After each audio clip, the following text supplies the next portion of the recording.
Hi, guys. Hope you had a great week. I'm so excited to share a story with you today that I really found to be one of the more fascinating stories that I read this week. It has to do with American politics, but it has nothing particularly political about it, which which I know sounds like sort of a strange combination, but I promise you, this really made me think about the words that we're using, the power of the media, and also just served as a really good reminder that things haven't always been this way.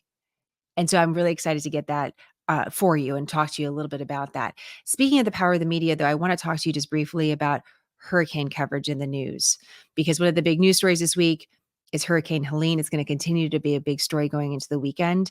And when we watch the news related to a major storm system, we sort of see two sides of the coin when it comes to the media. On the one hand, you see this is where news can really work, and it can work for the American people again. It's where we get to share information immediately that can really save someone's life. I was in Georgia this week, and just yesterday, actually, when Hurricane Helene was starting to really come in and there was a lot of tornado activity. And the local news was really on the cutting edge of that, making sure, did the communities know where the tornado was headed? Which streets was there believed to be tornadic activity? I mean, that's something that can change someone's entire life. It's where the news can really work. But on the flip side, you can see the news taking advantage sometimes of the storm coverage. And you've seen it, the monster storm, like the animation that looks kind of over the top and seems to sometimes trivialize what could be a really dangerous and deadly situation. On the one hand, you want that information. On the other hand, you don't want that information exploited for some sort of weird media gain. And so you see this sort of play out. The one area where I always feel a personal and professional responsibility to add a little reporting to hurricane coverage is the following. There is an obsession with categories. What category a storm is: cat 1, 2, 3, 4, 5. We sort of say these things like everybody knows what they mean. Category 1 is when wind speeds have reached up to 74 miles per hour or above. And that's how we know a storm is qualifying as a hurricane. And each category has its own range of wind speeds. Also related to those categories are estimates of potential damage. So it's a way of saying, okay, the wind speeds are between this amount, and also the potential type of damage we could see is a couple different things. It could be like, oh, we could see trees uprooted, or we could see roofs being taken off, or we could see, you get sort of some detail on that. But we tend to really focus on the wind speed because it's the most obvious. And when I say we, I say the news.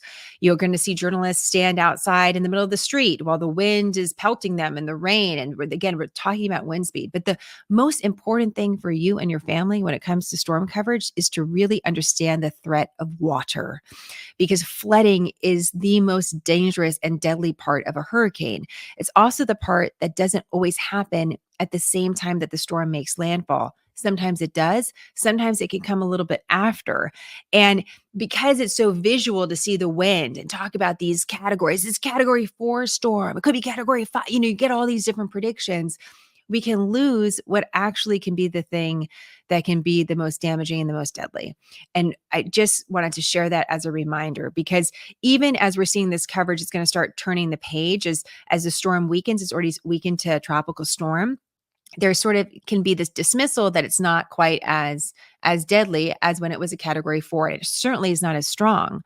But flooding can still be a major issue for communities, even when the winds aren't as high.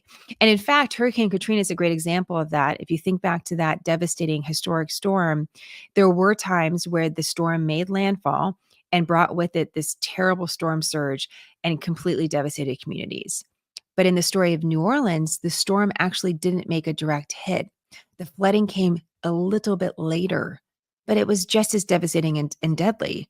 And so this is just a reminder. I think it's important. I need that reminder because I can look out the window. You see a terrible rainstorm, thunderstorm, something that looks really scary. And the first thing I'm thinking about is lightning, something like that. I'm thinking about the rain. I'm thinking about sliding off the road when I'm driving, something like that. But I may not be thinking about water that I'm seeing on the road and how dangerous that might be. So I just wanted to make sure I mentioned that to you. It's a reminder for all of us and a great reminder about storm coverage too, because we want to make sure that we keep the right perspective on these big events that can affect so many lives. So just wanted to share that with you. The following story that I have to do about politics, that I want to do about politics, actually is also a really interesting way of understanding about the power of media and the power of words, the power of the words that we're using to use over and over again. So for the hurricane, we're using category cat 1, cat 2, cat 3 over and over and over again. It's part of the way that we're talking about a storm. In American politics, one of the terms that we use really often is red state, blue state, or we refer to, well, that state is this community, this county is red and this county is blue. If you're a Republican, you probably have red gear. Do you have a hat that says "Make America Great Again"? It's probably in red. I haven't seen it in blue. If someone has it in blue, you better keep it because it might be a collector's item.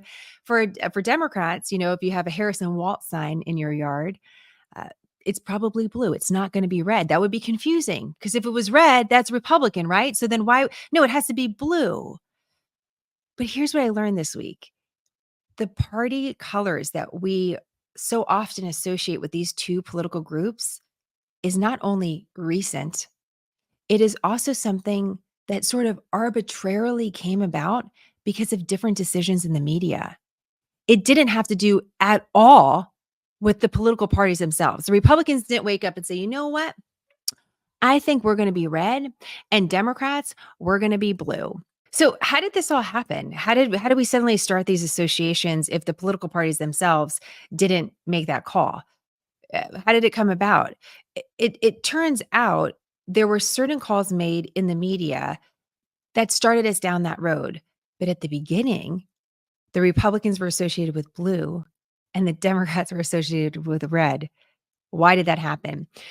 There's a man by the name of Roy Weltzel. He worked for NBC in the 1970s. And part of this change that happened because news moved from being in black and white to being in color, not just on broadcast news, but also when it comes to the newspaper, which is going to become a big deal in just a moment when we talk a little bit about some later elections. But in the 1970s, mid 1970s, NBC starts using this light up board.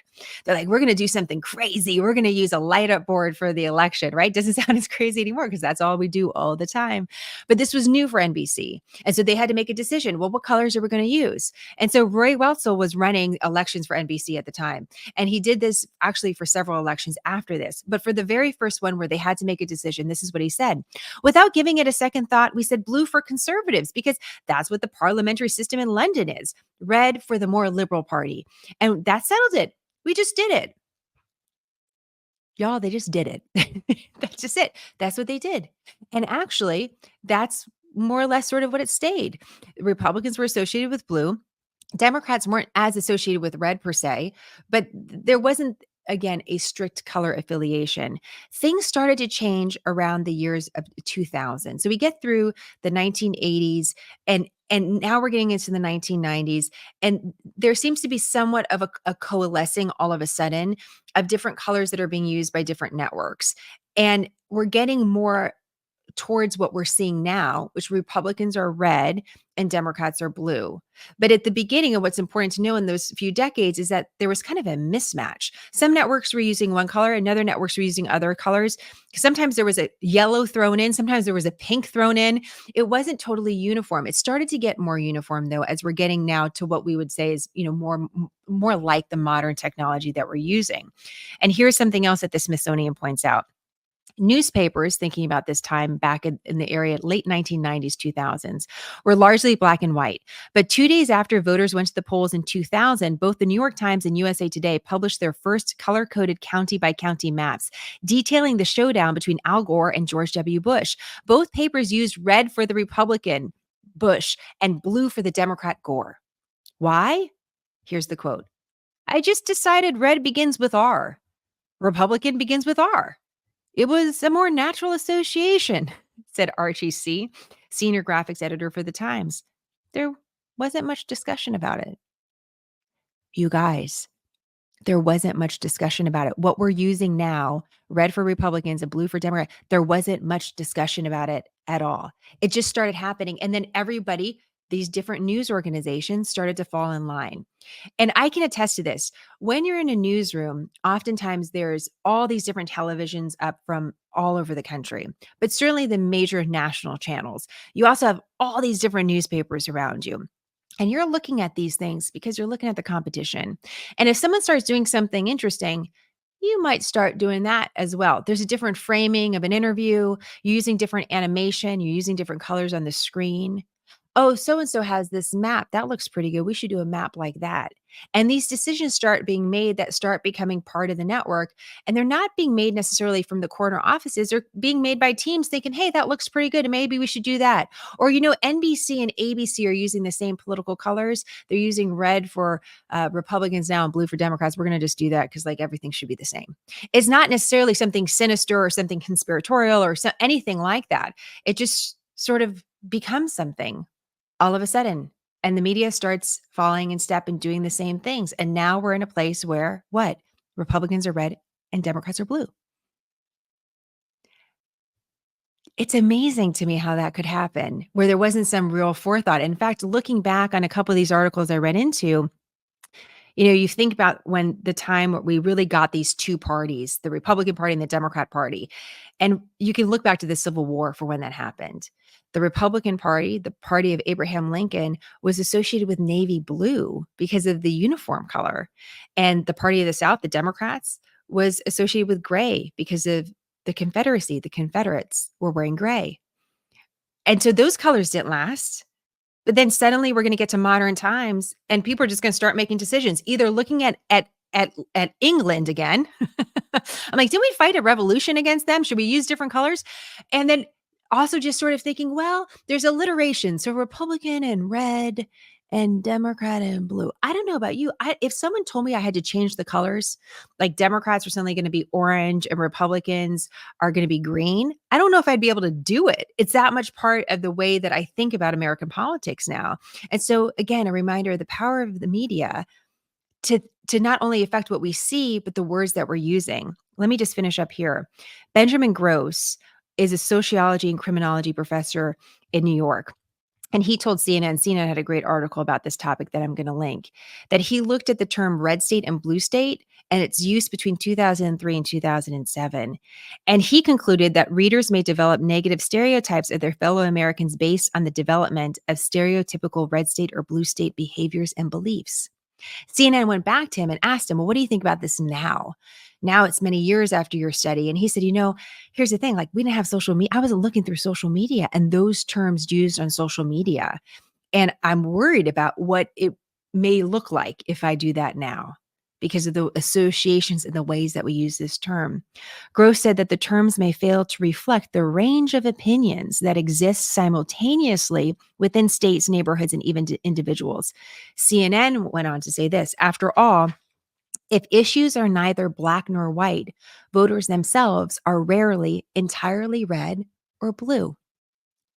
I like that line because I thought, yeah, like, is it fair to look at a state and be like, it's all red? Look at another state, it's all blue. It's like you start looking at these as absolutes and not looking at the nuances of these stories, the stories of the people, the stories of the state. And so in an effort to try to simplify the American political process, was this actually a mistake? Was this actually a really big mistake? Because it's framing our stories differently now. And maybe the colors aren't that good for us. Maybe we need to switch things up. What color should we use instead? I said green and orange. I don't know if I like that combination. We're going to have to think of something else. Okay, think about that. Let me know what you think about that topic. I'm very curious about your thoughts. Quick, fun story just to share with you before I let you go. I don't like polls. I don't like political polls. They're backwards looking. I don't like the way that they're done. I don't think they're very helpful in reporting all the reasons. This is one poll I think I might get behind. Locals Bakery in Hatboro, Pennsylvania. Locals, LOCHEL, because I think you're going to want to look it up. People are driving from hours away. They're ordering from this bakery from all over the United States, including Alaska. The bakery sells sugar cookies. They sell a blue sugar cookie for Harrison Waltz, and they sell a red one for former President Trump. And the sale of each cookie counts as a vote in a poll. an unofficial, unscientific poll for who's going to win the election. The cookie poll started in 2008, reports the Associated Press, and accurately predicted the winner the first 3 times, but not in 2020. This might have just as much bearing as any poll that we could look at. The cookie poll from a locals bakery in Pennsylvania. The owner says, it's just a fun, non stressful tally that we're taking. It's definitely not scientific. It's just a delicious way, I say, to take the pressure off with what is going on with the election, all the ads, all the campaign stuff. Just a cookie. It's just a cookie. It's just a cookie, you guys. Just a cookie. The cookie poll. I'm going to pay close attention to that. There's still a couple weeks left. Apparently, you can order and get your cookies before the election. So if you want it, you want to participate, that's one way you could do it. You support a small business. I love that. Let me know how it goes. Maybe I should order a couple equal amount though, because we're nonpartisan news, equal amount. And then I'm going to need like just a plain sugar cookie because we're going to have it all in the mix. I like it. All right, guys, if you like what we're doing here with Mini Scoop, just remember we do a larger serving of news on Monday, a live broadcast. I deliver to you what you should know for the week ahead and then also answer your questions live. Super fun. I really enjoy doing it. And it's a great way for you to support Smarter News. But just being here is a great support for us as well. So if you love Mini Scoop, tell your friends about it. We love serving news to you during these historic times.